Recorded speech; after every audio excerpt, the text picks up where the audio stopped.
now. So, good morning and welcome again. We have a very full day, but just a couple of housekeeping rules. We're using Zoom, as you know. For those of you who are familiar in Zoom, this is the time to go get that last cup of coffee, answer your emails, because after this, we want your undivided attention.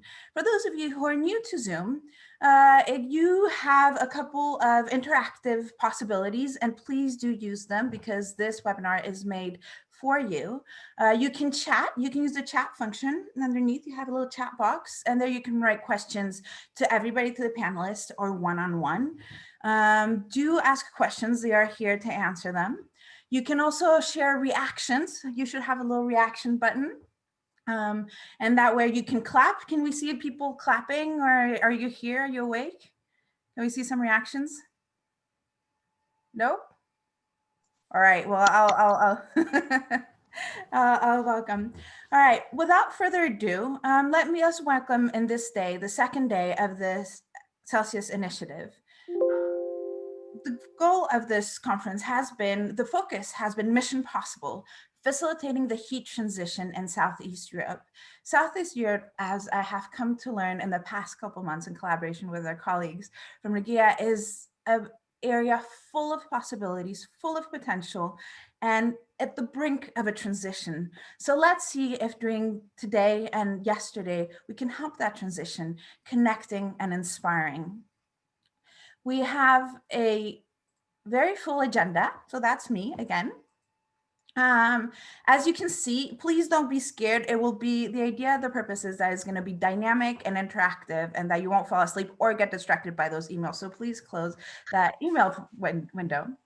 We're going to start with a fantastic introduction by Paul Voss and a guest speaker, which is coming up.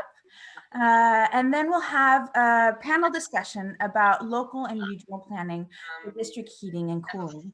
We'll have represented, this will allow us to have a multi-governance approach to planning from a European level to a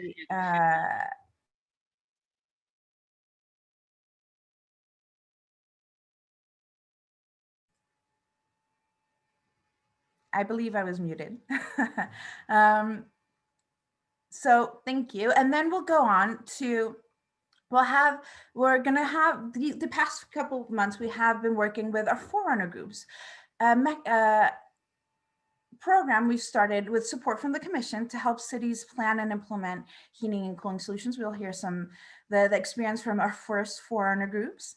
We'll have a break, and then the second part of this workshop, we're going to do hands-on workshops. So we'll be more interactive and really get for you a possibility for you to turn on your cameras, turn on your microphones, and talk to each other. After the conclusions, I strongly encourage you to join us in the Mix and Mingle workshop. We're going to go on a separate platform, but there you'll be really able to interact with other people, not only that have participated in this event, but also from the Euroheat and Power Network. It is as close as we can get to the best part of these types of events, which is networking, talking to others, and connecting.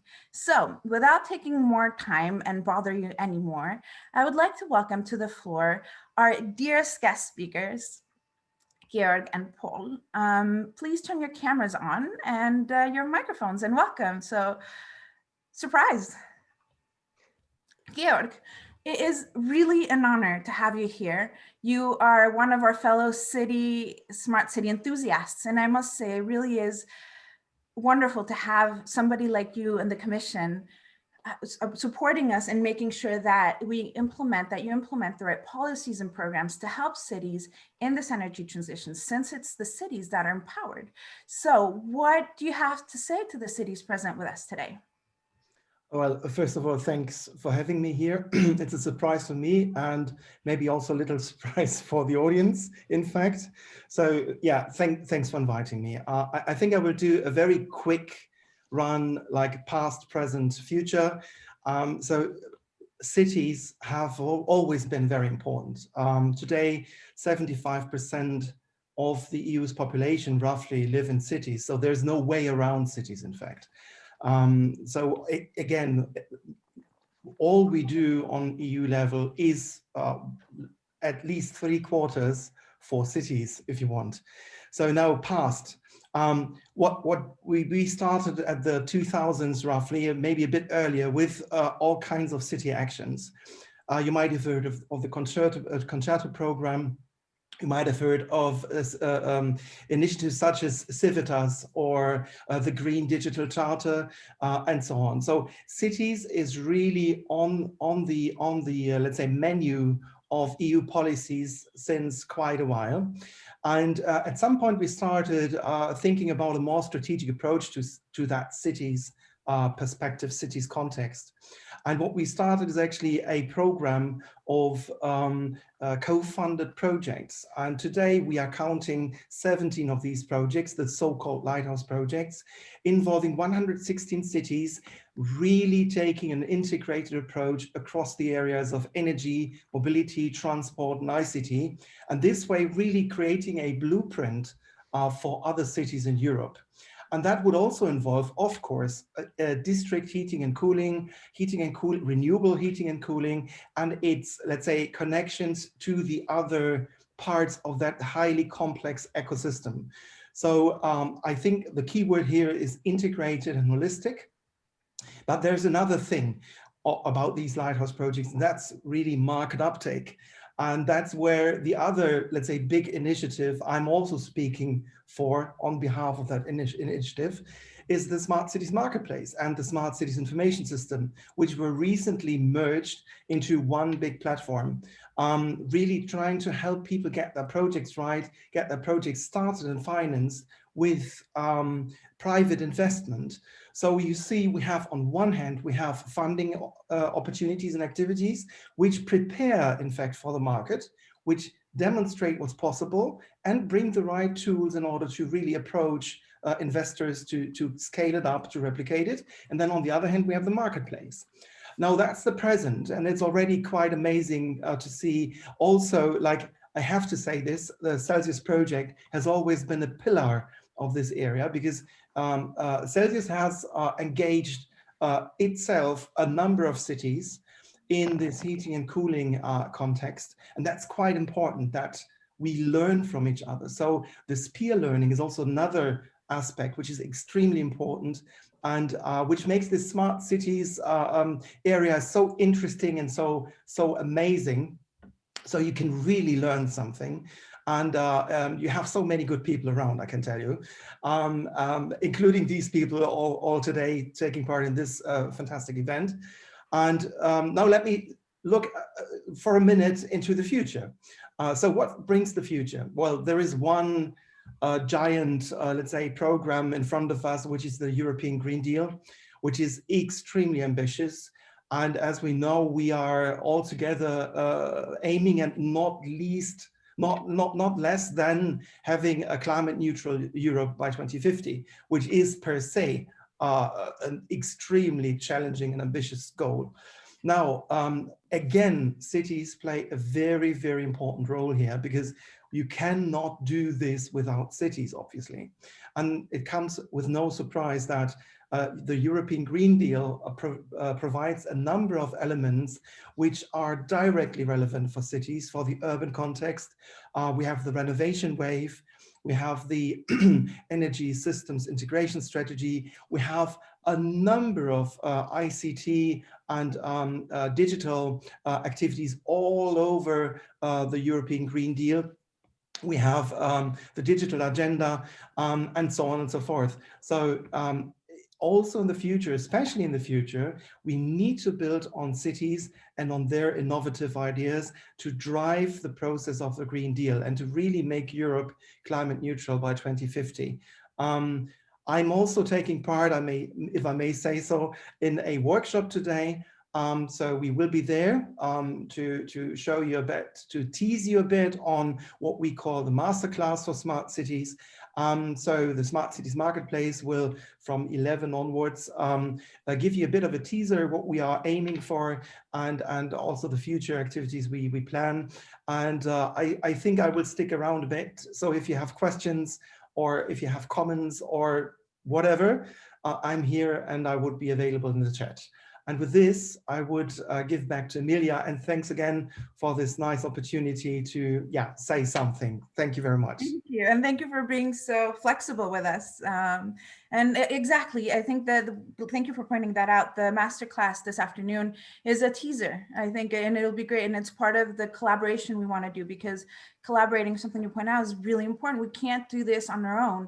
And one of the things we've been talking about is how also you can't do just DG Energy can't work on their own, DG REGEA can't work on their own. There needs to be this collaboration. So through projects and through organizations like the ones you're leading, then you can start this cross-pollination of activities and support. So thank you very much for joining us today. And on that note, Paul, when we first met, what was it, 5-6 years ago? I remember your message was that most countries in Europe didn't realize the difference that district heating and cooling could make, that it really could have an impact, and that we needed to make it more engaging, sexier, and really we had to put that on the table. What is your message today? Is it still the case? Hi, Amelia. Good morning. Good morning, everybody. I was going to start by saying I'm delighted to be here, and it was brought to my attention that I'm always telling audiences how delighted I am.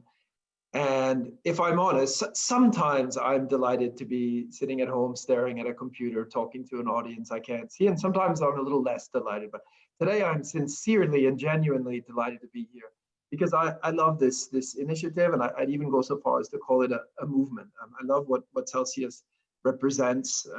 I love the idea of cities having the opportunity to work together, to learn from one another. And this whole event is a perfect example of the value that comes from bringing people together, because I mean, just looking through the agenda, you see all sorts of exciting opportunities for people, including me, to share and to learn. And for a number of years, we've been talking about this desire we have as an association and as an industry to get closer to cities, to work more closely with them. And I think it's probably possible to see that quite cynically and say, well, sure, you guys want to sell stuff. You want to sell district heating as a concept. You want to sell heat. You want to sell components. And there's probably a bit of truth to that. But it's so much more than that for us. You know, I'm quite sure the business will develop in the coming years, and that's all very nice. But I think a precursor to that, a prerequisite for making it happen, is opportunities like this to sit and listen and learn from the cities who in the end are kind of our ultimate customer. And you really can't put a price on that opportunity. So I really want to thank everyone involved, particularly those coming from local authorities, for sharing giving us their time and allowing us to listen and understand better what cities need, what they want, and what they expect from us in the future. Now, the other thing that I think is really important, and I will eventually answer your question, Amelia, I promise, is that this whole initiative gives us an opportunity to help give cities a voice in the climate and energy discussion here in Brussels, because I guess that's somehow beyond district heating, our area of expertise as a Brussels-based organization. I agreed with everything Georg said a few minutes ago, and one of the things that I particularly agree with is that the Green Deal is, if you'll forgive the fairly trite expression, a game changer. First of all, I really want to recognize this new commission for going even further than the last one and helping to establish heating and cooling as a major topic of European interest. It's there now in a way that it absolutely wasn't 5-6 years ago, and that's something to celebrate. The other thing the Green Deal does is raise the overall level of ambition, and it forces us all to ask ourselves some tough questions about how much further we can go, how much more we can do. And I think it's vitally important that cities have an active part in shaping the policy framework that will be needed to underpin the Green Deal. Because although I would agree wholeheartedly with Georg when he says that Europe has always taken an interest in cities, I also think it's true to say that Europe, because of its regulatory, European institutions, because of their regulatory culture and institutional architecture, have a tendency to first reach for solutions based on electricity and gas, because those have been the pillar of the internal market, and those have been really the drivers of the development of a legal framework in energy. those solutions developed in Brussels and exported by Brussels to local actors can feel a bit top down, when actually you find that when you talk with local leaders, they're having a somewhat different conversation. And happily for us, district heating inevitably tends to crop up. And so I think, we'll do everything that we can to make sure that there's this link, or help contribute to making a link between the discussion going on at local level and the regulatory framework that we will need to develop at European level. A word on Southeast Europe, because I think this is hugely important. This is one of the themes of the conference, and it's a region of Europe that I've got a soft spot for one reason or another. I've been very often in the last 10 years throughout the region, and I've seen so much change over the past decade. There was a time when I often felt that when I came from Brussels, I was coming to preach about the need for an energy transition to people who were more worried about surviving to the end of the month, let alone worrying about 2050. And there's been, I think, a radical shift in the last year, so that now when I go to the region to talk policy and politics and energy, the discussion is all about how the region can undertake and carry out this transformation, not whether or not it should happen at all. And I find that hugely encouraging. And maybe that brings me to an opportunity to answer your original question, Emilia, which is, yeah, I think a lot has changed. I mean, district heating, if you want to, you can see it as an outdated fossil-based technology, a kind of Stalinist nightmare. You can look at it that way. And probably 15 years ago, when I first started working, I did look at it that way to the extent that I was aware of it at all. But I've seen so many reasons for optimism, these kind of points of light all around Europe. And it's not just Copenhagen and Stockholm. I see it in Belgrade, I see it in Dublin, I see it everywhere at the moment. And one of the really exciting things about having all these people together is we can sort of bring these points of light together to form something even brighter. And I hope that this movement can continue and grow stronger and help to underpin the overall transition that Europe so badly needs. So thank you, all of you, for listening, and thank you for making the time to be with us today.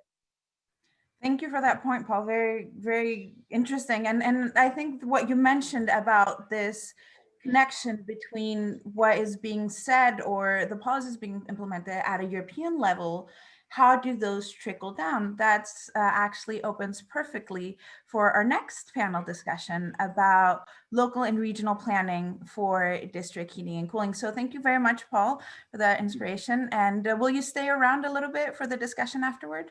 I will. Wonderful. And on that note, I would like to invite our next panelists to stop looking at your phone, and it's soon going to be your turn. In this next panel, we want to look at what Paul mentioned is, okay, how can this planning, how can we coordinate this planning between the incentives and directives we're getting from European level? How do we trickle them down to a multi-governance approach? So here to join us is Joram Snijders from the Ministry of Interior and Kingdom Relations of the Netherlands. Damir, I'm going to call you by your first name, and so I don't butcher your last name, from who is going to be talking to us about planning in Serbia, and Tomislav, who's going to be giving us a great example from a Croatian city, and Susanna, who will be giving us the fantastic example of what they're doing, the groundbreaking efforts they're doing in Vienna. So to get this started at a more national level, Joram, how is the Netherlands approaching this sustainability and the built environment? All right, thank you very much, Emilia, and thank you for having me here today. I'm very happy to be here. And I will give you a brief overview of what we are doing in the Netherlands, what our policies are to make the heat transition work, basically. I don't have that much time, so I'll get right into it. So next slide, please. And I would like to first start by giving you a little bit of context about the Netherlands and what we, it might help you understand the way we look at things. So of the 8.5 million buildings that we have in the Netherlands, approximately 1.6 million were built before 1940. So due to this large number of historic buildings, you can imagine that there are some complications when you want to make the built environment more sustainable, because you want also to protect cultural heritage, for example. So that might make it more difficult to provide insulation and renewable heat. What I really want to stress or emphasize today is that in the Netherlands, we are very much dependent on the use of natural gas and individual boiler heating systems for heating our buildings. So in fact, 88% of Dutch households use natural gas and an individual heating system for their heating, and only 12% is district heating or something else. So this means if we want to move away from the use of fossil fuels to sustainable alternatives, we need to basically visit every single house or every single building in the Netherlands from now till 2050. You can imagine that is a very big challenge because there is a big need for insulation, for alternatives to natural gas. So for example, heat pumps, sustainable district heating and renewable energy. Next slide, please. So to tackle this issue and to look at this challenge, the Dutch government decided in 2019 to negotiate a Dutch climate agreement with over the course of 1 year and with more than 100 different parties. We negotiated what is needed for the energy transition in the Netherlands. We discussed 5 main topics, among which the built environment was one of them. And already quickly it became apparent during these negotiations that for the built environment, there are a couple of main challenges. For example, affordability. So how are we going to pay for this heat transition in the built environment? Because you can imagine huge investments are needed. Who's going to pay for that? At the same time, we need to speed up the process because, as I mentioned, 8 million buildings, we have till 2050. How are we going to do that? We need to work a lot faster than we are doing at the moment. And finally, public support and participation. When you talk about the heat transition in the built environment, you literally come behind the front door of where people live and where they work. So public support is, of course, very important as well. From the start, it was already quite apparent in our negotiations and in our policy that municipalities would have a very big role in the energy transition in the built environment. So in fact, currently municipalities are in charge of the planning and the coordination of the process. So they have a couple of policy instruments that they are working on at the moment. There is a lot more to this, but we don't have time to talk about it, of course. So we'll just highlight a couple of things.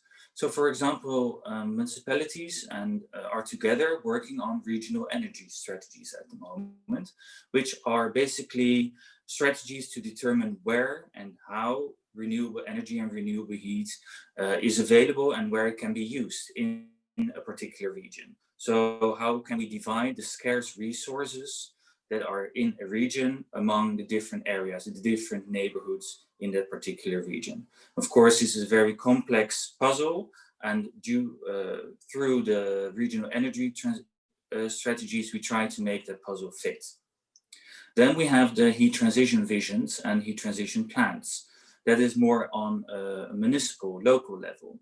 So all municipalities in the Netherlands are working on a vision on what neighborhoods, when they will remove their natural gas and provide a sustainable alternative. So how will they move away from the use of natural gas? What will be the alternative and when will that happen? That is important not only for the policy part in the planning process there, but also for the inhabitants in that particular neighborhood, that they more or less know when their neighborhood is up for renovation and for having installed an alternative energy system to natural gas.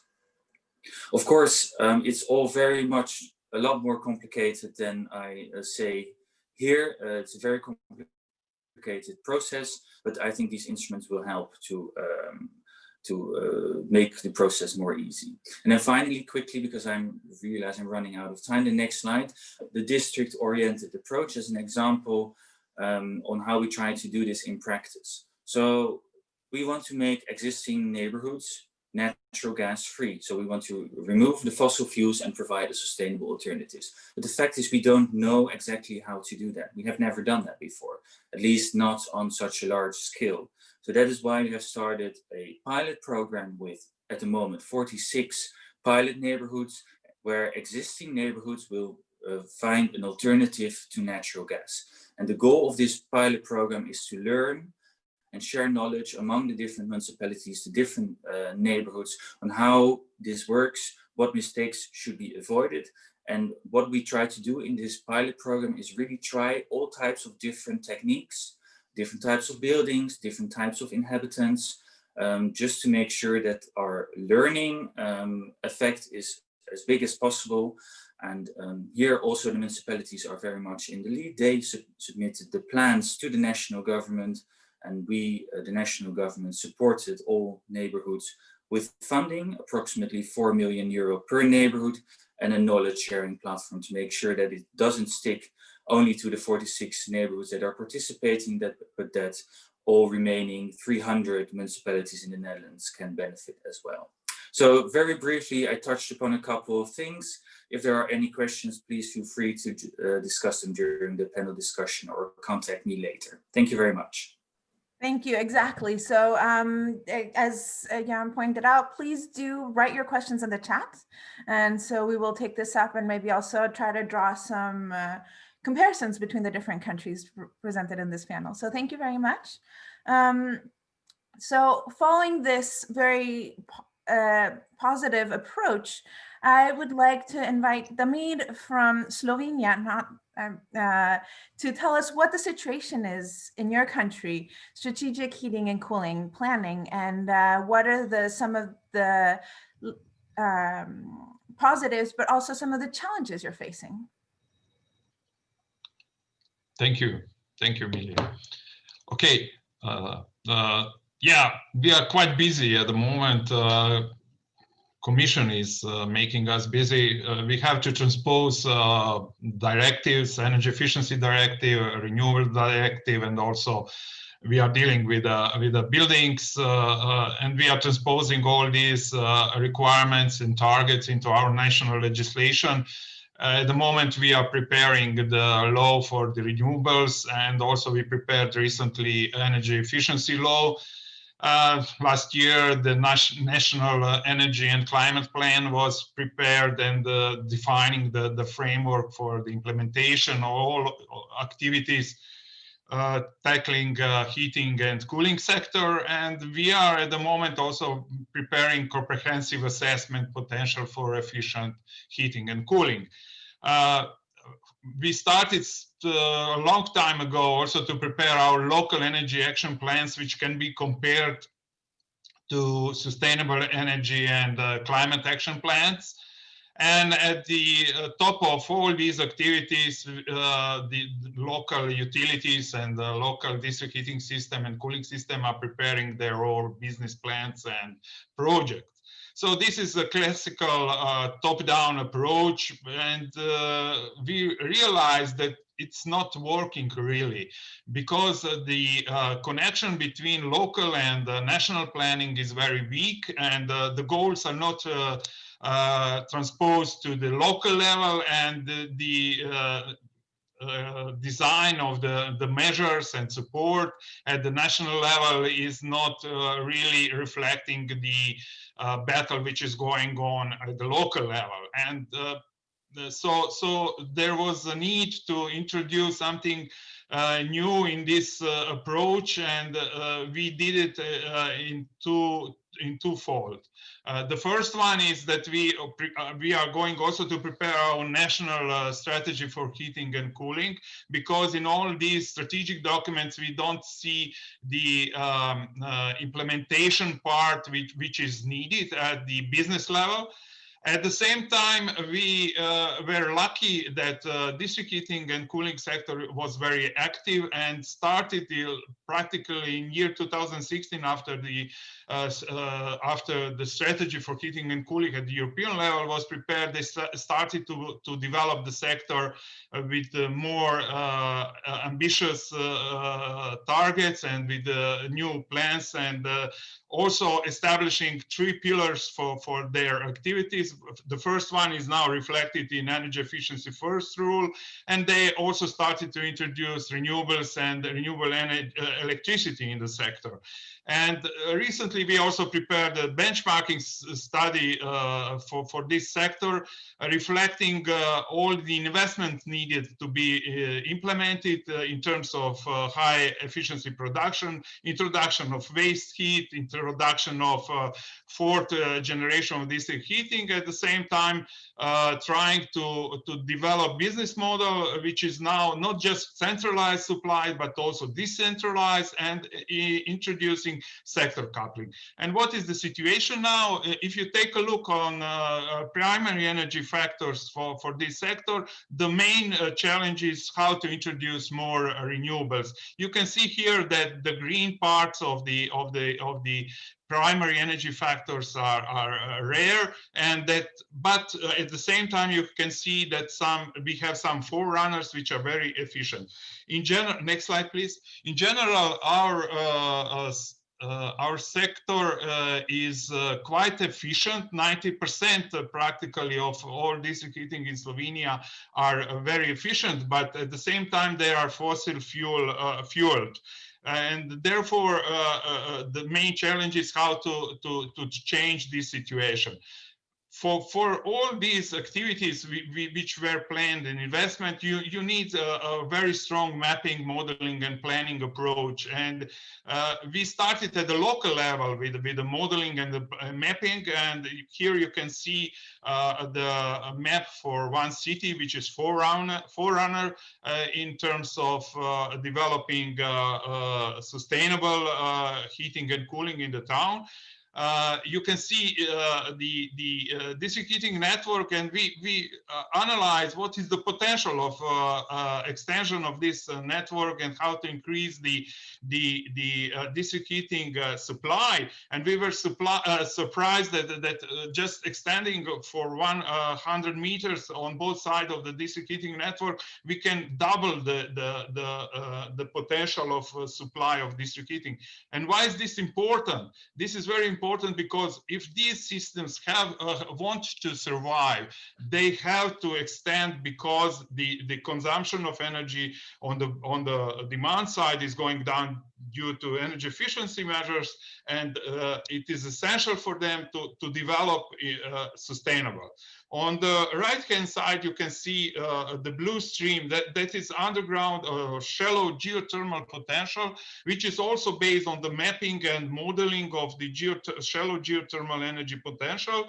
And here the city is analyzed the possibility to introduce large heat pumps in the systems, and several locations were analyzed, and at the end they concluded that they have to use also hydrothermal energy. That is the blue line, it's a river, so they combine the geothermal and hydrothermal energy, and that is the way how they are going to proceed in the next 2 years. Below you can see the specific situation for our heating sector in Slovenia. We have a lot of biomass supply and biomass consumption also in the cities. And here is the problem we have with the PM10 particles emissions in the city. So the gray areas are representing the huge concentration of these emissions, and we have to solve that problem. And one of the solutions is also centralized heating supply, also the biomass centralized heating plant, and they are also now analyzing that approach too. Next slide, please. And just quickly, because I will finish. Yeah, and here is how they see the future. So the green areas are practically the renewables introduced in the system. So 2 large heat pumps. Waste heat is going to be introduced, photovoltaics, and also what is very important, the system is going to extend to the areas with the highest heat demand. So here you can see the developments in year 2025 and 2030. So the green supply is going to prevail, and the next challenge till the year 2050 is how to change the gray gray supply into the green. Yeah, that's the approach we have at the moment. Thank you. Thank you very much. It's very interesting, very ambitious, and it really underlines what Paul said at the beginning, is there's so much happening and so much inertia happening in this region that really fascinating to see. Maybe we should come back a couple of years and have a follow-up on this webinar. But on that note, on this summit, sorry, let's move to Croatia and see an example. Now we have gone from a national level, let's look at a city level. What's being done and how is this energy and climate planning being done in Karlovac in Croatia? So Tomislav, first, it's been really a pleasure co-organizing this event with you, and I'm really happy that you get a chance to speak and share some of these fantastic examples that you've been sharing with us, but that you share with the public. Thank you, Emilia, very much for the kind introduction. The co-organization of Celsius was a pleasure for us as well. So to start off, the mayor of Karlovac has recorded a short video message, which I would like, thank you. Dragi prijatelji, Karlovac je grad na 4 rijeke, grad u parku. Iznimno smo povezani s prirodom, u dobru i u zlu. Jako dobro znamo što nose poplave i koje su posljedice vremenskih nepogoda. Nama ne treba puno objašnjavati negativne učinke klimatskih promjena. Uz sve svoje projekte posebno sam ponosan što zajedno s REGEA-om izrađujemo zeleni generalni urbanistički plan grada Karlovca. Mi smo zeleni i pametni grad. Energetska tranzicija kod nas je već započela. Excellent. So it's very nice to start with such a positive message, and I can only confirm that Karlovac really is a very green and very blue city. It's located on 4 rivers and has a lot of green areas within its borders. On the other hand, it's also a city that has a lot of heavily built up areas. You can see an example here. So there is a very large historic center. There's several large residential centers, an industrial zone, and so on. So there is still a need to bring these two worlds, so this green and this gray, together and basically develop a fully integrated green city. So next slide, please.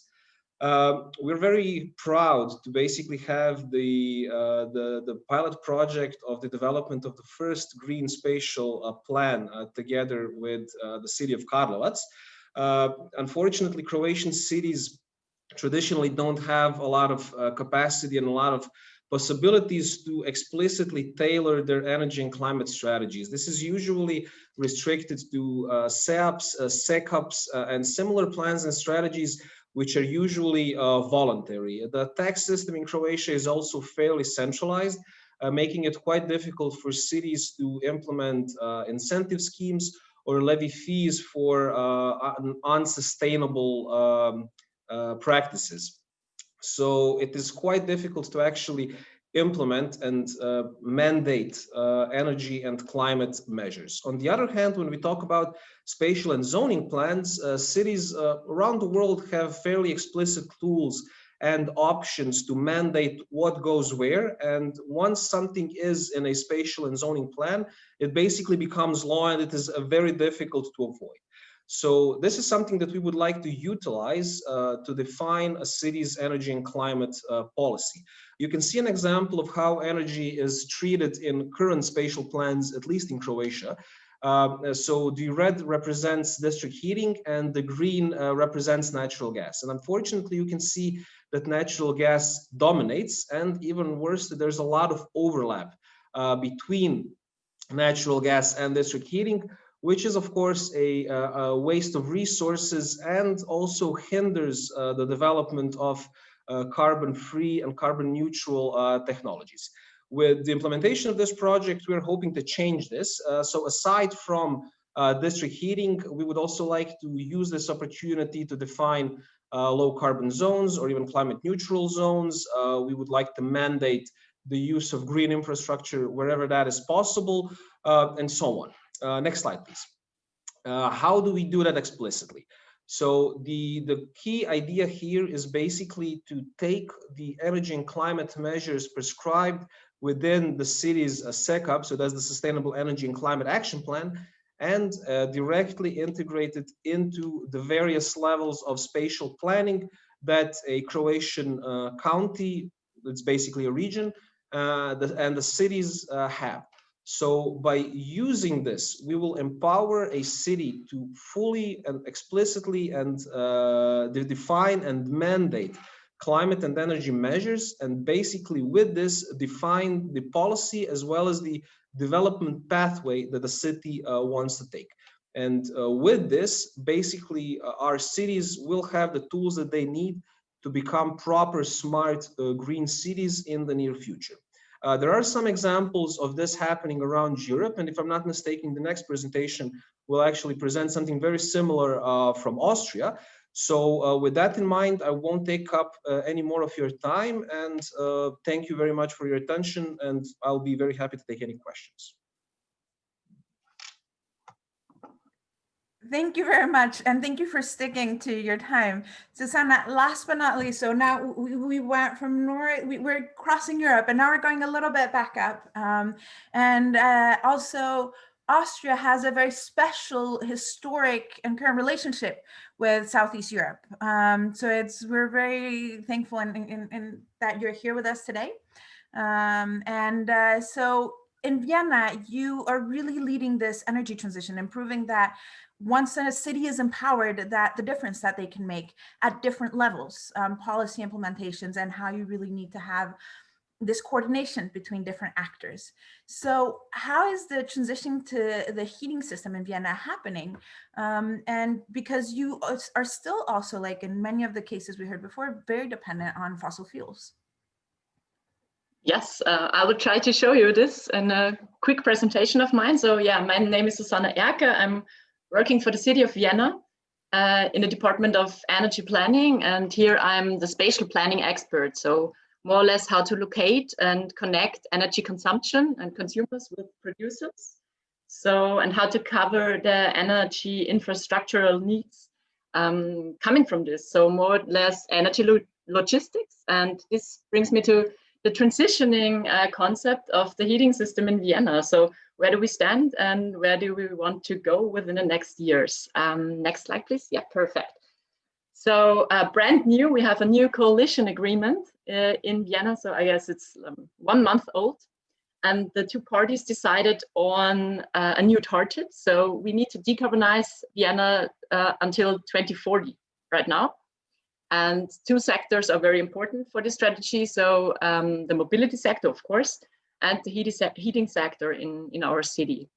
And the two parties decided on another step too. So they discussed and decided that we have 2 years to develop a concept for transitioning the heating sector and the heating system and shifting from a fossil dependent system, I would say, to a renewable based one until 2040. So yeah, that's very ambitious and should include the heating, the cooling, and the hot water preparation. And as you see, so it's a huge opportunity, a big task, and a very exciting challenge for us. So next slide, please. What's our starting point and where do we want to go? As you mentioned it before, the share of energy sources in heating, so hot water preparation, heating, and air conditioning. On the right side, you can see this. Nearly half of the share is depends on district heating, electrical energy, renewable energy. However, the other half, the other half depends on fossil energy. So more or less 24% depends on natural gas and 40% on district heating. So that's the starting point for us. So we have much to do to get rid of this fossil energy in this heating sector, as you can see. And more or less, we think of 3 steps how to do this. And first, to understand the new buildings as a very important part of the energy system, and to use them as let me say, a lighthouse project to show the people that renewable heating is possible and reality, and not fiction anymore, and that we can realize that in a very good way, I guess. The second one is to integrate waste heat and renewable energy into our district heating systems, because what you can't say in this picture here is that these 40% are not only based on renewable energy. So the district heating system also includes a large part of combined heat and power plants, depending on fossil gas. So I guess it's the half of this share of the district heating system. So we need to shift this also. And the third part is how to integrate, or how to bring it on the whole city level, and how to include the existing building stock, not only the new buildings, but also the existing ones, and how to use electricity-based technologies like heat pumps, and in some very few rare cases, probably for industry, how to integrate green gas solutions to this. So that's the last point. And these three ideas had also been the starting points for our research project, Decarbon City Pipes. And here we are discussing with 7 other city partners how to do this, how to shift a fossil-based system to a renewable one, and how to create new infrastructure. And coming to my last slide. Here you can see, this first step I mentioned before, how to use new buildings and see new buildings as a very important solution. Here you can see the energy zoning plans, as we are calling it. It's a new legal instrument. We're working right now on it. Within these orange areas, you're not allowed to use fossil energy anymore for heating and hot water preparations in new buildings. So you need to use district heating or renewable solutions. It's legally binding right now. And we are covering nearly to 80% of the new buildings within the next years by this regulation, and try to avoid parallel energy infrastructures. So you can see that's the first step. And we try to use this instrument and bring it to the existing building stock in the end. And as I mentioned before, we have 2 years for our concept and 20 years for the complete transition. So last slide. Let's decarbonize. I guess there's no much time left. We need to start right now. Thanks. Thank you, and thank you also for staying on time. I would now like to invite all the other speakers to turn on your cameras and your microphones. It's fantastic to see that the chat function is exploding. So thank you everybody for your engagement. Unfortunately, we won't have time to address all the questions, but I would like to ask Mats Tiborn, or another communications colleague of mine, to copy some of the questions and post them on our LinkedIn, so that we can continue the discussion here, because as we meant, we can only start the discussion in this 2 half days, and hopefully we will find mechanisms to continue immediately through our social media, which Sophia kindly posted earlier. So feel free to text, tweet, and LinkedIn, and hopefully through upcoming newsletters, webinars, workshops. We're just getting started. So one of the first questions that came up in the chat, if I can find it, there's so many, was from an old colleague, and it's from Celsius, one of the original members of Celsius project, Henry Wynn. He's a professor at London School of Economics. And his question is, should we redefine efficiency to include CO2? What do you think, Göran? Thank you. Quite a difficult question to begin with. So I'm not sure if I completely understand it, but I think, so when we look at energy efficiency, of course, we also look at the CO2, but maybe this is also referring to the total life cycle process of, for example, resources, etc. And then we talk about, in the Netherlands at least, about circular economy, and that's a very important aspect of our policy for the energy transition as well. So we try to make buildings not only energy efficient and renewable energy, make them use renewable energy, but at the same time also use circular techniques, basically. I'm not sure if I'm answering the question, but I'll keep it to that. Thanks. maybe I can add to that. So I think that study is going on that. So at the moment, financed by the European Commission as a support study for the Energy Efficiency Directive and Renewable Directive. So they are trying to combine also the CO2 print and also introducing renewables in the whole story. And at the moment, you can see that we have a very high efficient district heating system due to high efficient cogenerations. But at the same time, we are lagging behind with the introduction of renewables. And the Commission is doing that at the moment. They would try to move this efficiency evaluation towards the renewables and lower CO2 emissions. So in 2 years' time, probably we will have some kind of indirect definition of efficiency, including CO2 and renewables. Thank you. And unfortunately, running out, I would have loved to have this discussion longer, but have you heard about urban acupuncture? Where we talk about sort of like acupuncture, you put things, and one of the things that sounded very similar in all the presentations is that you're doing sort of small pilots in different areas. In the Netherlands, you're doing it at a national level in different districts. In Vienna, you're doing in different regions, what you talked about. And and so this idea is that you do something in a small area and see how the ripple effects can grow. And those ripple effects can be supported, for example, by knowledge sharing, communication. And you see this at a national level. What can we do to improve this, to take it from a city level to a national level and hopefully to a European level? What would be your, I guess my question is, what is your advice for our listeners to replicate and implement solutions that are being tested, not only at a national, but at a European level? So let's start from very local Vienna. What would be your recommendation, your experience in these replications of things? I guess the best idea would be talking to each other.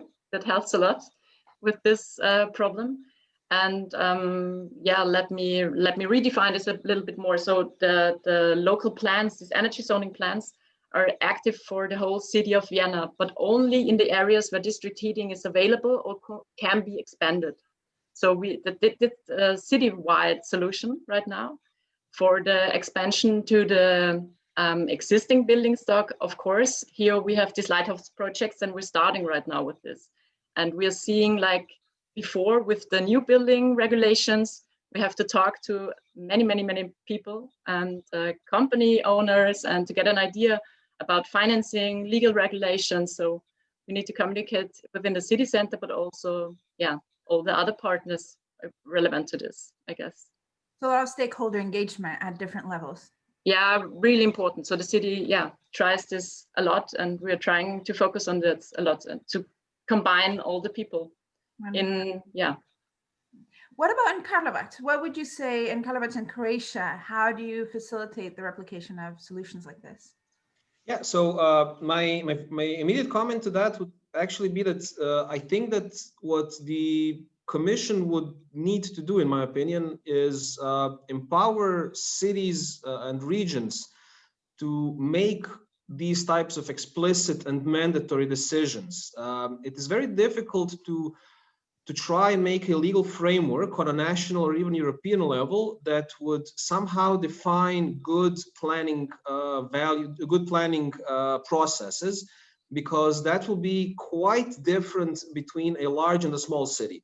So a large city like Vienna or a medium-sized city like Karlovac that has a district heating system can put in plans to refurbish their system to make it carbon-free, and then try to spread it out. But what do you do in a small city that doesn't have district heating system, or where district heating isn't viable economically due to the very low heat density, for example? What I'm trying to get to is, in order to replicate these types of positive solutions, cities need to have the funds and the capacity to do this for themselves. So they need to, the city officials, the planners, and so on, need to be educated how to use their tools in proper ways so that they can use the knowledge that they have now to make good decisions in the long term. The Commission needs to set up mechanisms like the ITI, for example, the Integrated Territorial Investment Mechanism, which worked quite well in Croatia, to actually give the local and regional level resources to implement and plan projects such as this. And we all need to support our municipalities, our regions, and our district heating companies to actually achieve synergies between all of this. So it's not just about cities, it's not just about district heating, and it's not just about the Commission. I think what is key here is the synergy between all of these actions. So multi-governance synergy, that's fantastic, thank you. And in 3 words, what would this look like in Slovenia? Damir. At the moment, we have more than 50 recommendations coming from the district heating and cooling sector to the government. We are preparing these renewable energy sources law, but I'm quite confident that many of these recommendations are not going to be implemented. So there is a lack of communication, and there is also a lack of clear and straightforward guidance, because we don't have enough time to rethink what we are going to do with the gas networks and so on. We really need some guidance which will support us in order to reach all the targets. We see overlapping infrastructure, and we see the example of Vienna with zoning. We can do that, and we are doing that in some cities because we have problems with the emissions. But at the same time, we are thinking about to develop additional gas networks and so on. So at the moment, everything is going on. We have to change legislation. We have to find new projects, to invest huge amounts of money in the next 10 years. And we don't have really good plans how to do that. And so we have to change now, to plan now, but we don't have projects, we don't have plans, we don't have strict and very transparent guidance. So huge problems, but I think that the good point is that the municipalities started to react. That's they are doing their job. So engaging stakeholders, helping prioritize. Yeah, they are the movers. Yeah, exactly. Do you have some good examples or advice to give from your perspective in the Netherlands in your efforts to multi-governance approach that you could share with the cities around this panel and in the audience? Yes, thank you. I fully agree and recognize what the previous speakers already said. So I think it's exactly what the national government in the Netherlands is trying to do, support the cities and the municipalities in achieving this energy transition. But the thing is, also the national government, or the European Commission for that matter, we don't have all the answers available. So it's really about finding together the solutions to certain problems and trying to work together to see what works and what does not work, and share those experiences. So that's what we're trying to do in the Netherlands. And that's also why I'm very happy with meetings like these, that is not only at the national level, but even areas that might be geographically far apart, that they still can learn a lot from each other. Exactly. I mean, Georg, for you, this must be one of the biggest challenges you face daily, of how do you put recommendations, implement things for such a diverse region that you're working with, right? Europe is incredibly rich and incredibly diverse. Do you have a couple concluding words that you'd like to share with us? Well, first of all, I switched on my camera and got back to this panel because I heard the keyword replication and the keyword capacity, and all that is vocabulary which we use on a daily basis, really. So all what has been discussed in this panel is sounding so familiar to us. It's very well resonating with the problems we identify, with the challenges.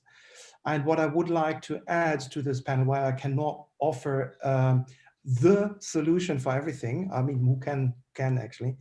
But what I would offer is to really think about joining up with what's happening under the Smart Cities Marketplace, really. I mean, that's a very kind offer and also even invitation. Since today, I'm speaking to a different audience, I have to say, because the audience on this call, on this webinar is really specialized, I feel, in heating and cooling, which is an important pillar of the energy system, especially the urban energy system. And what the marketplace does is actually it takes the lessons learned and translates that into guidance. And please take this Explorer Shape deal format of the matchmaking we offer, take that serious. So really have a look, because that's our aim, in fact, to also help smaller and medium-sized cities to get their heads around what's available when it comes to smart cities, because we are very aware that funding, just because of the very nature of funding on EU level, is not always reaching smaller and medium-sized cities, as a matter of fact, because you always have to strike a balance between impact and inclusiveness, and that's not always possible, obviously. So what the marketplace does is actually it offers a way also to smaller and medium-sized cities, and also in the area of district heating and cooling, to find investors who are interested in long-term investments in infrastructures. We have a number of them in our investor network who are looking into these long-term investments. And so there is help, there is guidance available. We also have this Smart Cities guidance package, which is going about the integrated planning of things. And that is relevant not only for heating and cooling, but also for adjacent areas, such as storage, speaking about heat storage, for example, or other areas in the smart cities field. So what I would like to pass on to you and also to the audience is actually an invitation to get in touch with us, to really explore the possibilities.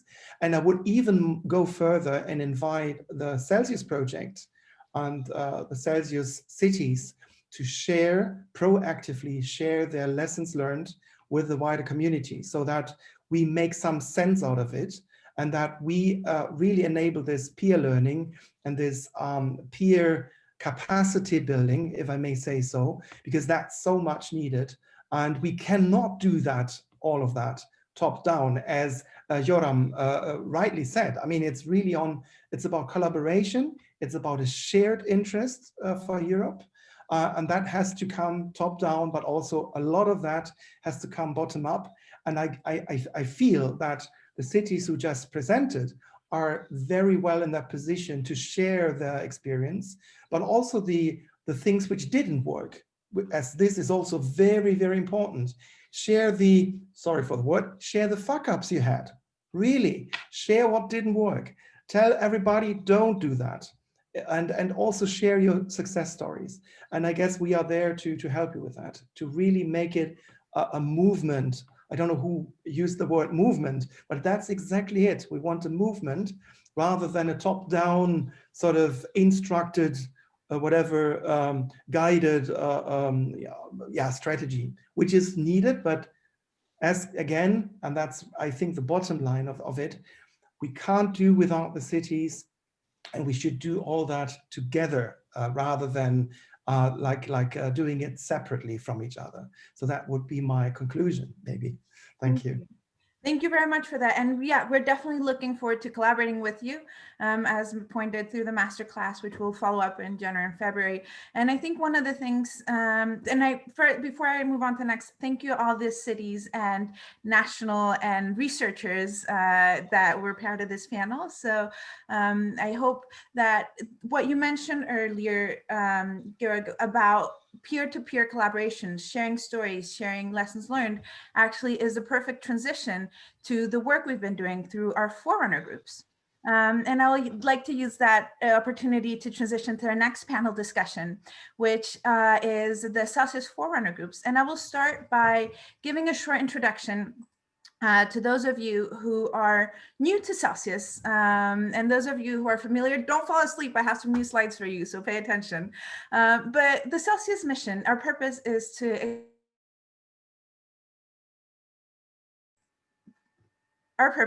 accelerate the energy transition through the deployment of smart and sustainable heating and cooling in cities. How do we do that? We are a demand-driven collaboration hub.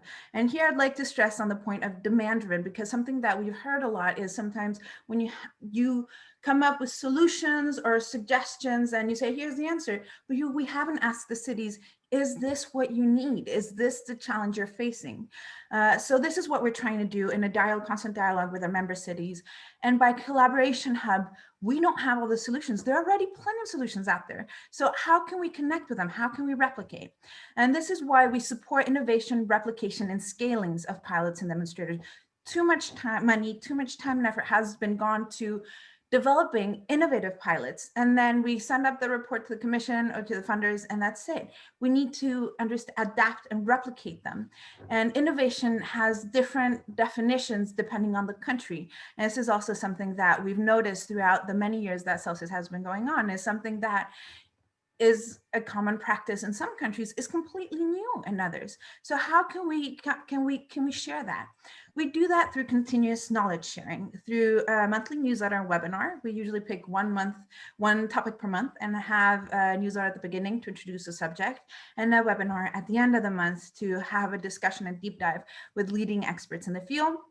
Workshops like this one. This is our biggest workshop of the year, Celsius Summit, but we also have policy and technical workshops throughout the year. Right now digitally, of course, but once we can travel again, hopefully we can start meeting in person again.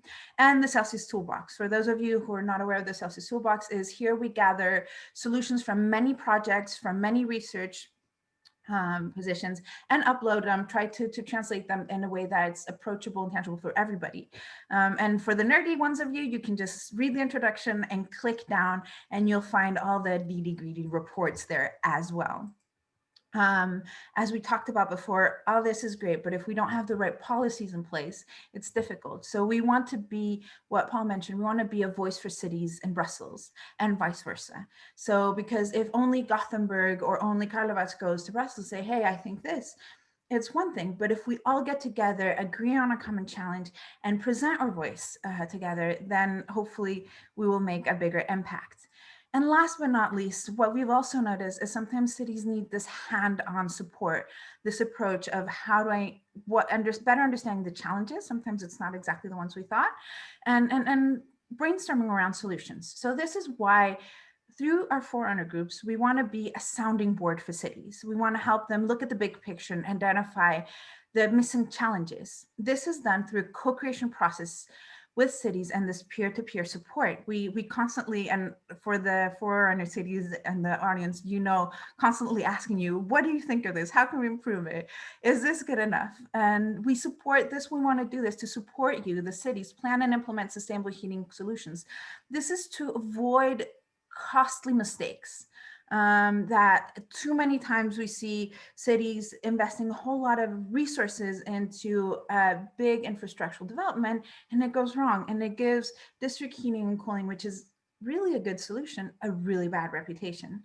To make sure that we do this, we include a systemic approach, because you can't just look at the technical part. You need to look at the stakeholder engagements we talked about earlier, about the possible funding and financing, which we talked about yesterday.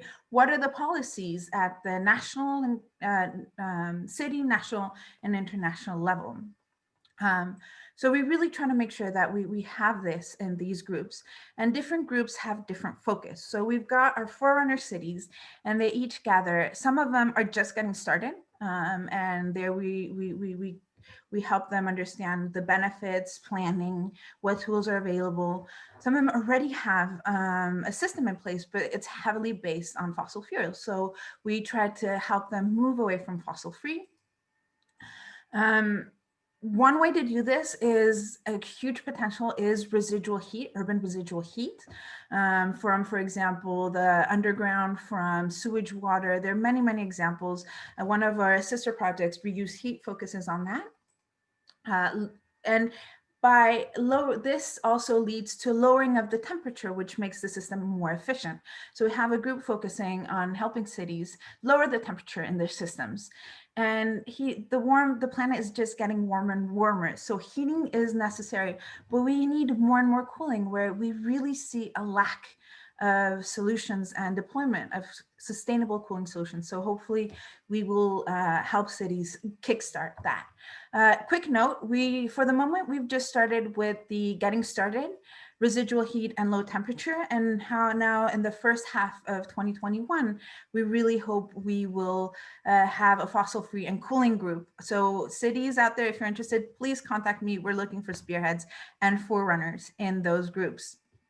So how do we do this? These groups are for cities and with cities. We support one spearhead city at a time. The city is picked, the first time we pick it ourselves based on our relationships with the existing cities. But for this next round, it's the forerunner cities in the groups that are going to pick the spearhead city, which we support, making sure that the project that is being addressed is relevant for everybody in the group. We help them address key challenges, what we call deep dive, and we meet once a month, or we meet regularly, and each time we pick a subject. Is it stakeholder engagement? Is it financing? Is it policies? Is it the technical solution? So we do these deep downs in each group. We do this with support from expert advice. We have base experts. I don't know if Lars and Henrik, are you there? Can you quickly turn your cameras on 2 seconds to say hello to our base experts? Hi, Henrik. Hi, Lars. The two of them have over 30 years of experience in heating and cooling and energy systems. So cities, come talk to us. Let them ask you the right questions. So thank you for turning your cameras on. We also exchange and inspire, get the cities asking each other questions, exchanging their ideas and experiences. And really the purpose is to avoid costly mistakes. So enough about the theory and our approach. Let's hear about these very, very brave first spearhead cities we had, starting with one of the original partners in Celsius, Islington Borough. Here, Sophie, thank you for your patience and willingness to be the spearhead for our Getting Started group. How has it been for you? Hello, hi everyone. So yes, thank you for the introduction, Amelia. My name's Sophie. I work for Islington Council, and I was the spearhead city of Islington, which isn't actually a city, it's a borough in London in the UK. Next slide, please. So just a bit about our borough. Islington is the most densely populated borough in the UK. I think we've got about 200,000 people in a fairly small area. And our council, like many others, has set the ambitious target of achieving net zero carbon by 2030. And another one of our top priorities is to reduce fuel poverty in the borough.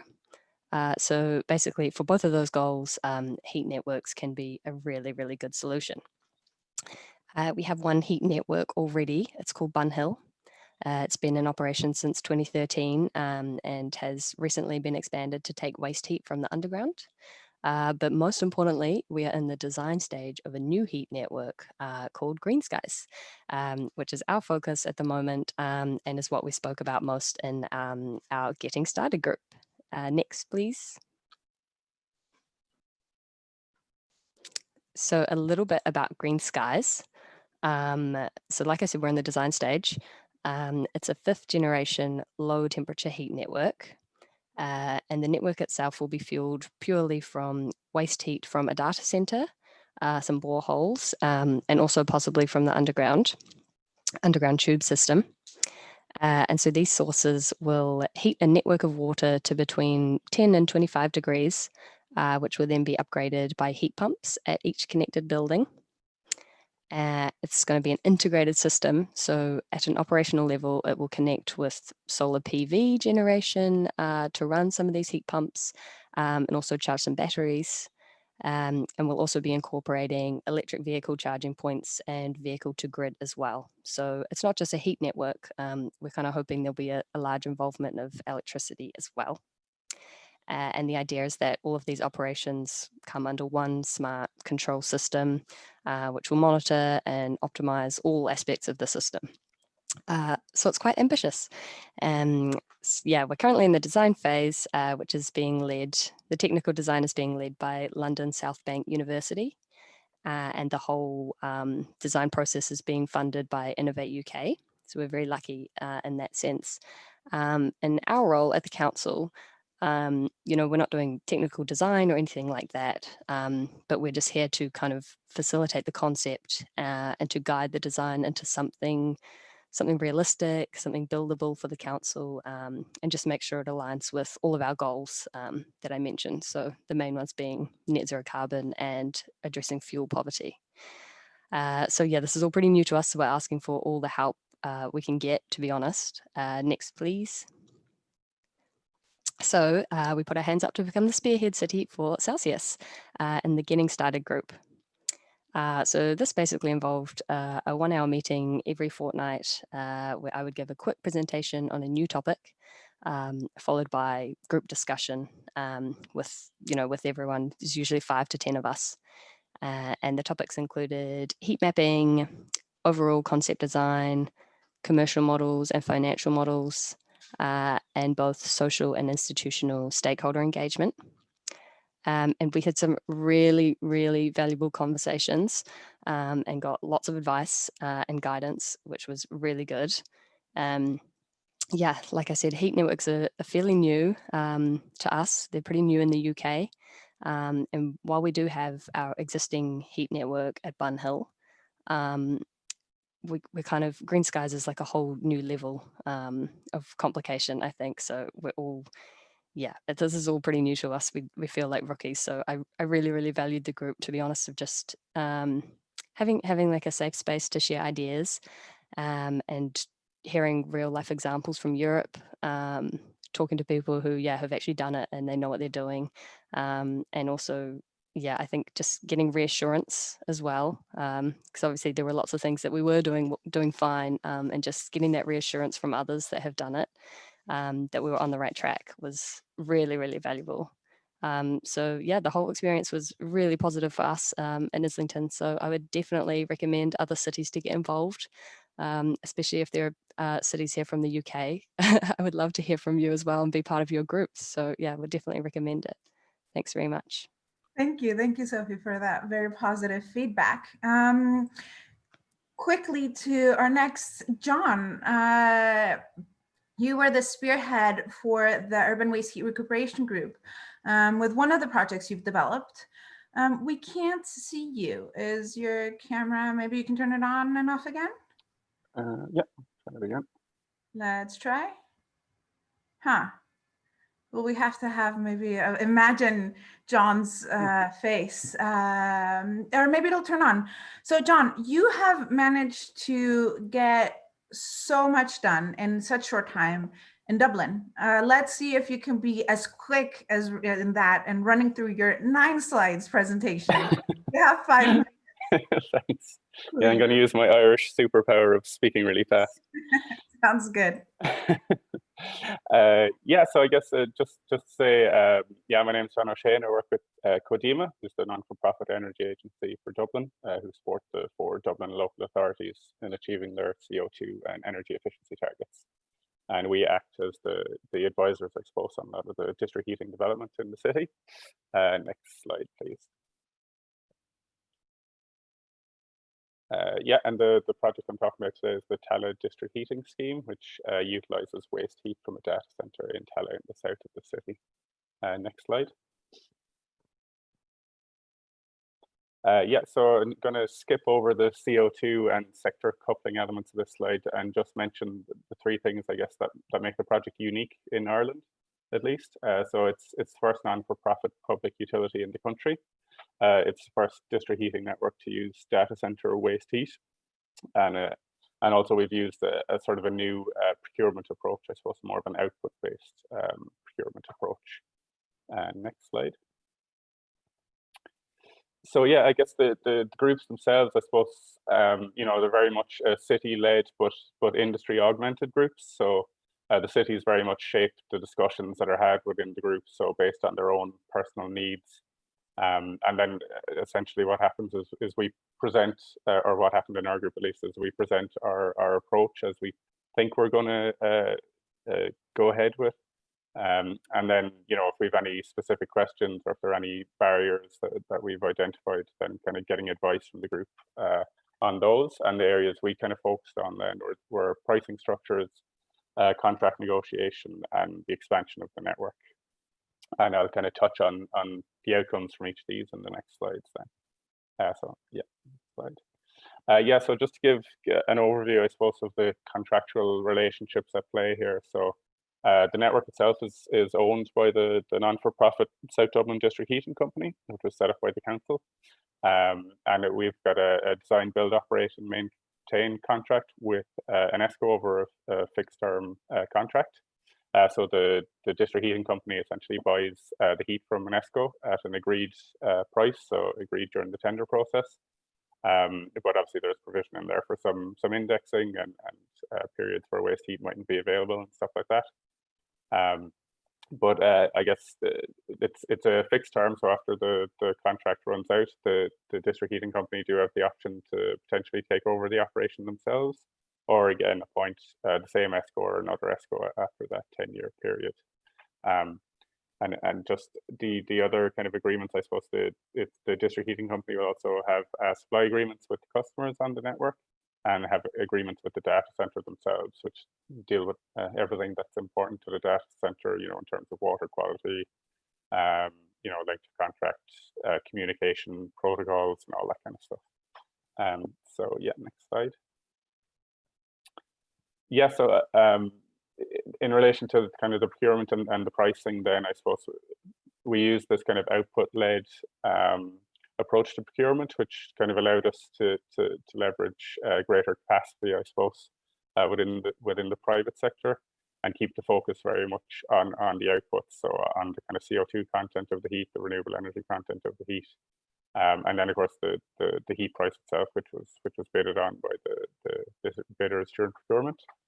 And I suppose the other thing to note about how we structured the procurement as well is that the council kind of specified a certain amount that was being allocated towards the district heating network, and then there was sort of I suppose there was the remainder then could be decided upon by the ESCO themselves, whether they wanted to put more in upfront to design maybe a more efficient network to begin with, and they'd recoup those costs then over the 10-year period. But then there was also I suppose that money as well that's inputted by the ESCO is paid back to them in the form of a fixed monthly payment over the contract duration. So it I suppose kind of keeps the skin in the game for them, and kind of keeps them engaged in the process. Yeah, so next slide. So on the heat price for the customers, then this is kind of very much still in flux, I suppose, and was one of the main kind of discussion topics in the group. So this is kind of the approach we kind of set out was, that the kind of the heat price initially would be based on counterfactuals, but it would vary by building type. So we've got some new and some existing buildings with different existing heat sources in them. And then, we wanted to include this sort of motivational tariff as well, based on the return temperatures. So slightly higher return temperatures mean slightly higher price. And then we kind of had some discussions as well on how the connection fee could be done, whether it be all built into this tariff or whether there'd be an upfront cost. And I suppose the kind of the important thing that came out of the group on that, I suppose, is in a lot of the other countries they have this requirement for it to be no more expensive than the alternative based on the life cycle cost. And then luckily for us, I suppose that transparency was also highlighted as an important issue, and kind of really fitted in, I suppose, with the approach we were proposing, where we wanted to publish the heat prices online and compare them against counterfactuals. And then there was a lot. Okay. Wrapping up. Yeah. So yeah, so the final thing then I think that we touched on a lot in the conversations was contract length and the kind of comparing open contracts versus longer term and how that impacts on certainty and stability for both customers and the district heating company. And then the network expansion, I suppose the transparency was mentioned again as a sort of a ongoing stakeholder engagement piece. So kind of building that confidence with customers, you know, to improve uptake, I suppose, of district heating. And then we touched on, you know, the importance of zoning and you know, being able to future-proof buildings for connection and streamlining the processes for designers of buildings, you know, just to make that all as easy as possible and remove barriers. And yeah, I suppose in the contract itself, then obviously also allowing for extensions to the network. So yeah, as a variation estimate in the contract, but also reserving the right to go to market if the price seemed unfair. So yeah, that's my final slide. Thank you. Thank you. And while Paralus presents, maybe a recommendation, if you go into your settings in the video, maybe you can pick the camera. That might help too. So we can see you. It's always nice to see you. But thank you about that presentation. And now moving to a separate area completely of Europe, where the reality and the situation is very different. Here in Vilnius, you have an established system, but you're looking to make it even more efficient, taking it to what I like Tomislav calls it, science fiction. So what do the future of district heating systems look like, and how has your process in these forerunner groups helped you achieve that, or maybe get a little bit closer? Okay, thank you, Emilia. So moving to the next slide. So basically, very briefly about Vilnius. So Vilnius has quite old district heating system, more than 72 years old. So the first customer was connected back in 1958. So, and actually we went through all the 4 or 3 generations so far. So first, second, and third. So our network is in the 3rd generation. So still relatively high temperatures. But we already are preparing, and we have already concrete projects for the 4th generation, or the low temperature district heating. And just briefly to understand our position, our network is relatively large with 741 kilometers of the network. We have 2.7 terawatt hours produced annually, and it is 1/3 of the total district heating heat supply in Lithuania. And maybe another interesting part is that currently, or back in 2019, we had 54% that came from renewable energy sources. And in next couple of years, actually, we should be able to reach the 90%.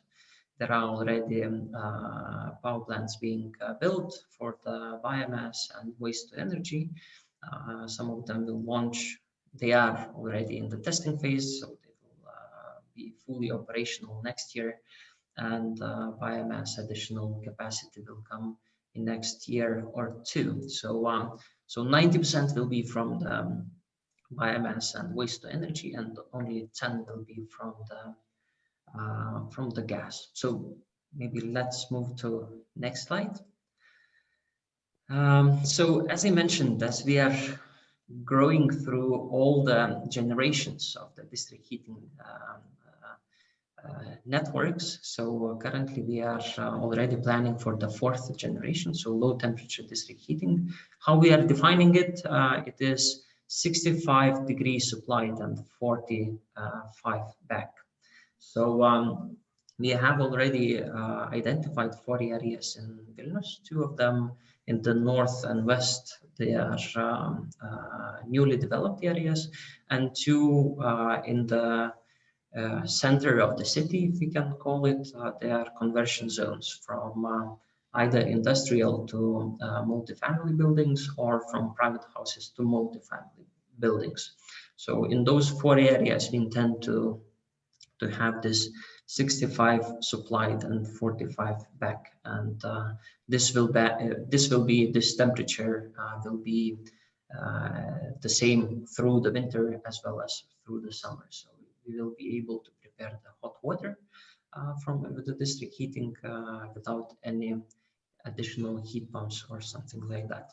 So, and it was an honor and privilege to be, thank you, to be the spearhead for the group and to present our case. And it was very interesting discussions actually, as we had 4 topics. We agreed on the 4 topics that will dig deeper. So benefits of the low temperature district heating.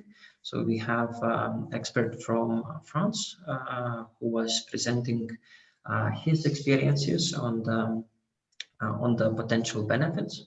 We had a discussion about stakeholder engagement, how to get everyone on board and everyone to buy in into this new system. We had technical setup, as there are various alternatives how you could implement the system. So it was very interesting to see Italian case, one city who presented their small pilot project and their plans for expansion. And finally, we had the discussion about the finance and interesting sources about EU funding and other potential alternatives. Next slide, please. And so what are the benefits? So I definitely encourage everyone to join the group, whether you are a district heating company or you are the city municipality, or you are an expert or maybe providing the services for district heating company. So it's always beneficial to discuss with the peers, exchange the ideas, check the solutions. So it was very good to have quite a diverse group to discuss with across the whole Europe. Also, it was very beneficial to get the access to the experts who provided us feedback where we should improve our solutions and maybe take a step back and rethink some assumptions. So basically, yeah, recommendation to join the club and to pick the topic, and definitely turn to Emilia for the registration. As definitely it's good to get feedback on your ideas and definitely improve and not to make mistakes, as Emilia already mentioned. So thank you. Thank you. Thank you for all those presentations. And as you can see, we had very diverse. And I think something that you pointed, Paulius, is when we talk about city representatives, we look for people doing things, making the changes. So it could be, as you mentioned, it could be a city representative like Sophie, or it could be an energy company representative like John or you. And sometimes maybe we'll be getting some grassroots organizations, because they're the ones really leading the transition. It's different from country to country. So I would actually like to invite Sophie to turn your camera on again. And we are running out of time. We're running a little bit late. So I apologize to everybody. I hope going to eat 5 minutes from the break and maybe do the second part a little bit shorter. But I just have a couple questions for you regarding the groups. Many of you participated in different groups. All of you were in 2 different groups. Did you find that the different approaches complementary to each other? Was that beneficial and to be part of various groups? Yeah, I really like that actually, because we found similarities between my project and John's project. I think partly because he's in Dublin and that we have, similarities in that regard, but just, yeah, the use of waste heat in data centers and that kind of thing. So it was really nice, his input on, during our sessions, and then also vice versa, listening to his kind of deep dives as well. I thought that was really helpful. Nice. Did you make decisions or change any decisions based on the discussions we had? Yes, we did. Well, but because we're early stages, we haven't made definitive decisions on many topics just yet. But we definitely, I've really found the dives we did into commercial model and financial models. I found those really, really useful, and the experts were really helpful. And I think after that, after speaking with the team, we've kind of changed our approach. yeah, for the better. So I was really grateful for that feedback. Thank you. And what about, John, you were really great in including the different stakeholders in the city and the different city, because Kadima is Dublin, but you're working with different Dublin, parts of Dublin. You have the South Dublin and you have Central Dublin, right? You're really good at including the representatives from the different, within your organization and within the city. Did you get any feedback from them? Yeah, no, yeah, they've really enjoyed being involved in it, and I suppose the thing is that it's such a kind of a tailored process to the city's needs, and obviously that the process itself involves a lot of different people. So having the right people around the table to discuss the specific topics was, I think, really useful. And getting, and the people within the councils, hearing it kind of from the horse's mouth in terms of, when it comes to making decisions on certain aspects was hugely valuable, I think. Great. And Paulius, you were, you have a very advanced system compared sometimes to the systems in the other cities in your group. Did you still think it was worth participating, even if sometimes it was, for you, as things you had already done in Vilnius, already looked at? Yes, for sure, actually. That as basically developing new projects, and we have a lot of new ideas what to do, and waste heat recuperation and low temperature, for example. So on that side, we are taking a lot of assumptions, of course, reading a lot of papers on the topic, but definitely it's worthwhile to get the feedback from the cities that have already implemented. I really appreciated the experts who were very kind of precise and saying, yeah, look at this. And so this was very valuable. Another thing which is, I guess, at least for us, was very beneficial was that actually we were very much into technical solution, but we didn't go too much into, for instance, pricing. And it was very interesting to hear different pricing models across different countries. So so definitely this was one of the key topics of basically eye-opening, as well as all the other discussions and potential financing sources and all those things. So definitely it makes sense to have open-minded. Nice, thank you. And just to point out that both Sophie, you and John, you connected the work we did in the forerunners to existing projects you have. So it was sort of a way to find synergy. Some of the projects you have have EU funding, but it was complementary. You took the project you're already working on and then got the forerunner groups to give you advice on that, right? And on that note, I would like to take that to Georg. What do you see of the benefits of this cross-pollination and synergies between European projects, that we talked more together and having these types of platforms? What do you see the benefits of that? There are only benefits, actually. It's I'm getting on again on this discussion. Forgive me for that, because I found what has been presented is really exemplary. I mean, it's exactly what I was talking about. What I was referring to is really the collaboration bit. Learn from each other, help each other building the necessary capacity, and also getting a feeling for approaches which might differ between different settings.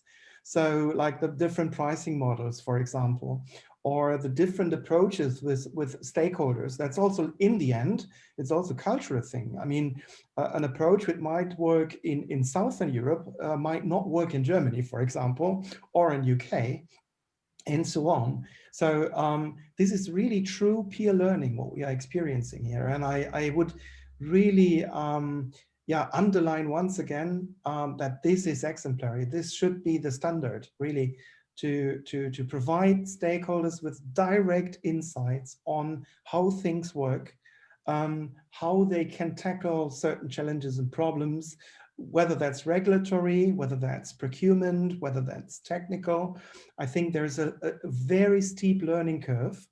There's a lot to learn still, but I think it's much easier for stakeholders if they hear directly from those who have already implemented these solutions and went through all the exchanges with the stakeholders, the consultation process, the planning process, all that, which is a long-term process in the end, that really helps to accelerate things. And I just want to underline that again, and thanks to all the presenters who presented to us what they have experienced, because that's really important and is very valuable for the wider community.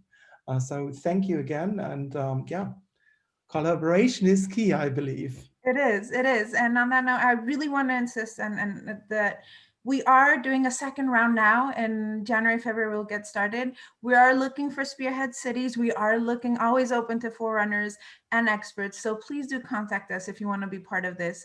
We're getting started, and let's continue together. We're stronger together. So thank you very much to my fantastic superstar spearhead cities for supporting us in this first round and sharing your experiences.